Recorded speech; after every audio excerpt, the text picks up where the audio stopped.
தயவு செஞ்சு டிவிக்கு அச்சு வேண்டாம். டிஎம்கே ஏடிஎம்கே இந்த 2 ஆட்சி போதும். ஏன்னா ஒரு படம் பார்க்க முடியல, ஒரு ஐபிஎல் மேட்ச் பார்க்க முடியல, ஃபுல்லாவே நியூஸ் தான் பார்த்துட்டு இருக்கேன் நான். சட்டசபைனா எங்களுக்கு என்னன்னு கூட தெரியாதியா, உன்னால சட்டசபையெல்லாம் உட்காந்து பார்த்துட்டு இருக்கேன் நான். கோவப்பட மாட்டீங்கன்னு தெரியும், உங்களை கோவப்படுத்துற மாதிரி எந்த செயலையும் நாங்கள் செய்ய மாட்டோம்.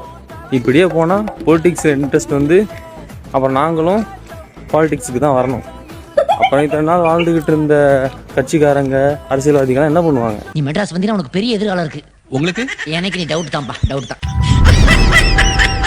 கேட்ட பையன் சார் இந்த பால்சாமி.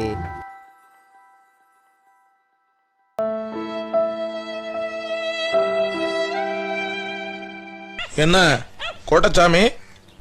ஒண்ணும் இல்லையா? ஒண்ணும் இல்லையா? எனக்கு என்னன்னா இந்த குயில் பாட்டு இருக்கு பாருங்க, குயில் கதை. குயிலாலையும் அங்க இருக்கிற டெல்லியில இருக்கிற கதைனாலதான் இவ்வளவு நடந்தது. ராகுல் காந்தி அவர்கள் தேசிய தலைவர்களோட பேசியிருக்கார் தமிழ்நாடு இதை பத்தி.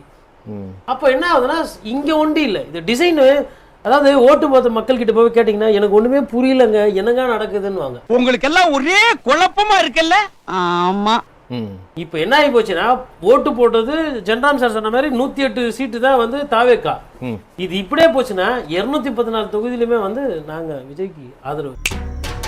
இந்த ஏரியா, அந்த ஏரியா, அந்த இடம், இந்த இடம் எங்கேயுமே எனக்கு பயம் கிடையாதுடா.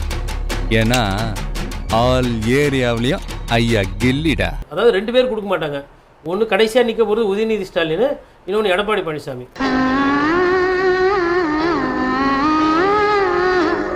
அது 2 கழிச்சிட்டிங்கன்னா 231 தொகுதி. ஒன்று விஜய் ராஜினாமா, மிச்சம் 231. ஒன்று கேஸில் இருக்குது. 230 தொகுதியிலுமே தாவேக்காக ஆதரவு தான். அதுதான் இப்போ ட்ரெண்டு. அட கன்றாவிய, எப்படி இந்த மனுஷன் எப்படி ஆயிட்டாரு பாத்தியா? அரசினுடைய ஆலோசகராக ஒரு ஜோதிடர் நியமிக்கப்பட்டிருக்கிறார் முதன்முறையாக. அதற்கு என்னுடைய நியமிக்கப்பட்டிருக்கிறது வந்து தாவேக்காவோட செய்தித்துறை ஜோசிடம். சரி, எப்படி வச்சுக்கலாம். பட் அரசான ஜோதிடர் அவர் தான் கிளைம் பண்ணார். அரசான ஜோதிடராக தான் தன்னை கிளைம் பண்ணார். அவர் நியமிக்கப்பட்டிருக்கார். அவருக்கு என்னுடைய வாழ்த்துக்கள். ஏன்னா தமிழ்நாட்டில் இதெல்லாம் ஒரு புதிய நடைமுறைகள் நம்ம பார்க்கிறோம். அரசின் ஜோதிடராக அவர் நான் அப்படி சொல்ல வரல. அரசின் ஆலோசகர் சம்திங் அந்த மாதிரி சிறப்பு அதிகாரி வேற ஒன்றும் இல்லை. ரைட், அது தாண்டி வரும். அப்புறம் யாரோ ஒரு ஜோதிடரை வந்து இப்ப ஏதோ ஒரு அரசு பொறுப்புல மரியாதைக்கு முதல்வர் போட்டிருக்காருன்னு சொன்னாங்க. ரகசியமா ஜோசிக்காரங்களை வச்சு திமுக காரங்களா ரகசியமா பார்த்துட்டு இருப்பாங்க. பிராமண ஆடிட்டு பிராமண வக்கீல வச்சுக்குவாங்க. ஆனா வெளியே பிராமண வேஷம் போடாம உள்ளபடியே ஒரு பிராமணரை நிறுத்தி மந்திரி ஆக்கி ஒரு ஜோதிடர் அரசு பொறுப்பு கொடுத்துருக்கல எந்த தவறுல திமுக மாதிரி சித்து விளையாட்டு படம் நேரடியா பண்ணிருக்காங்க. நான் சொன்னேன்லங்க டிவிக்கு வந்தா ஒரு மாறுதல் வரும்னு. எங்க கடையை சுத்தி நிறைய போலீஸ் செம்ம இது. இன்னைக்குதான் ரொம்ப சந்தோஷமா இருக்கு. எங்களால எங்க குடும்பம் நடத்த முடியல, அந்த அளவுக்கு ரொம்ப இதா இருந்துச்சு. இப்ப ரவுண்டு கட்டி அடிக்கிறாங்க. இங்க இந்த இடத்துல ஒரு ஒயின் ஷாப் இருக்கு. இப்போ இங்க போலீஸ் நிக்கிறாங்களா? இந்த இடத்துல ஒரு ஒயின் ஷாப் இருக்குங்களா? அங்க பாருங்க, அந்த இடத்துல ஒரு கடை இருக்குங்களா? அந்த இடத்துல ஒரு ஒயின் ஷாப். மொத்தம் 2 ஒயின் ஷாப் இதை சுற்றி. எங்கள் வீடு பார்த்திங்கன்னா அது அந்த இடத்துல தான் இருக்குது. அங்கே எல்லாமே இங்கே வந்து குடும்பமே நடத்த முடியாது. அந்த அளவுக்கு வந்துட்டு வெறும் குடியாரங்களுடைய டார்ச்சர் அந்த அளவுக்கு இருக்கும். எங்களால் இந்த இடத்துல இருக்கவே முடியாது. இப்போ தான் இன்றைக்கி வந்து ரொம்ப அனௌன்ஸ் பண்ணி போலீஸ் பிடிச்சிட்டு இருக்கிறாங்க. பார்க்குறது எந்த அளவுக்கு நீடிக்குதுன்னு. பத்திரிகை நடத்தினா நாடு எங்க விளங்கும்? என்ன அது சொன்ன நான் திரும்பி சொல்றேன். 1,30,00,000 பேருக்கு 5,000 தந்தார் ஸ்டாலின். அந்த வழி பார்த்தா 2,60,00,000 பேர். ஒரு வீட்டுக்கு 2 ஓட்டு, வீட்டுக்கு 2 ஓட்டு உழுந்திருக்கணும். அதே உழுவுல என்னால தாங்க முடியலையே. அந்த 5,000 இருந்தாலும் அவங்க அப்பா விட்டு போனோமா? ஒரு பத்திரிகையாளனுக்கு சொந்தமா புத்தி வேணாம். இது போதையிலே வந்து பேட்டி கொடுப்பியா? எளிமையான கேள்வி கேட்கிறேன். மதிமுகவுடைய பொதுச்செயலாளர் வீட்டுக்கு வந்து திரு விஜய் போறார். அந்த வீட்டுல வேலை பார்க்கிறவங்களை அறிமுகப்படுத்துறாங்க. இவங்க எல்லாம் விசிலுக்கு ஓட்டு போட்டோம். உங்கள் வீட்டில் வேலை பார்க்கிறவங்க கூட உங்களுடைய கட்சிக்கு ஓட்டு போடணும். காங்கிரஸ் கட்சி அலுவலகத்துக்கு திரு விஜய் செல்கிறார். நேற்று ராகுல் காந்தி வந்தது அந்த கொண்டாட்டம் இல்ல. ராகுல் காந்தி நேற்று போறார் அந்த இடத்துக்கு. அதே சத்தியமூர்த்தி பவனுக்கு அங்க கொண்டாட்டமே இல்ல. அதே சத்தியமூர்த்தி பவனுக்கு தமிழக முதலமைச்சர் போறார். அள்ளி கூச்சி ஆடி செல்வ பொண்ணைக்கு உள்ள போக முடியல. அந்த கூட்டம். அப்ப உங்களுடைய தலைவரோட பெரிய ஈர்ப்பை ஏற்படுத்திருக்காரா? மதிமுக தலைவரோட வீட்டுல அவங்க வீட்டோட பெரிய இன்ஃப்ளூயன்ஸ் பண்ணிருக்காரா? வைகோவோட பேச்சால 1,00,000 பேர் திசை மாறி இருக்காங்க. 1,00,000 பேர் ஈர்க்கப்பட்டிருக்காங்க. அப்படி எடுத்து தோலை துண்டை போட்டோம்னா அவர் வீட்டு வேலைக்காரமா வந்து இப்ப மாறி போயிருச்சா? அவங்க வீடு கூட இருந்தவங்க மாறி போயிருக்காங்களே, அவங்களே சொல்றாங்க. காங்கிரஸ் கட்சி அழுத்த உள்ள நுழைஞ்சா எள்ளு போட்டா எள்ளு விழாது, அவ்வளவு கூட்டம். அவங்க பூரா வந்து திரு விஜயை பார்க்க வந்திருக்கு. திருமாவளவனோட கட்சி அரசுல அவரே போக முடியல, சட்டையை பிரிச்சு விட்டாங்க. அவ்வளவு தூரம் கட்டமட்ட கட்சி அவ்வளவு கூட்டம், ஒரே வெளியில சவுண்ட் அள்ளுது. விடுதலை சிறுத்தைகளை பத்தி நேத்து நீங்க என்ன சொன்னீங்க? விடுதலை சிறுத்தைகள் அவரை பத்தி என்ன சொன்னாங்க? அப்ப யார் வந்து நிக்கிறாங்க? அப்ப தெளிவா இவர்கள் என்ன பாலிசி வச்சிருக்காங்க, என்ன சித்தாந்தம் வச்சிருக்காங்க, என்ன லீடர்ஷிப் வச்சிருக்காங்க? ஏன் என்னுடைய ஏரியாலே, என்னுடைய வீட்டுல, என் கட்சி அலுவலகத்திலேயே என்னோட இன்னொரு கட்சி தலைவர் பாப்புலரா இருக்காருன்னா வேறிவா. இது வெறும் ஸ்டார்டம் கிடையாது, இது வெறும் ஹீரோயிசம் கிடையாது.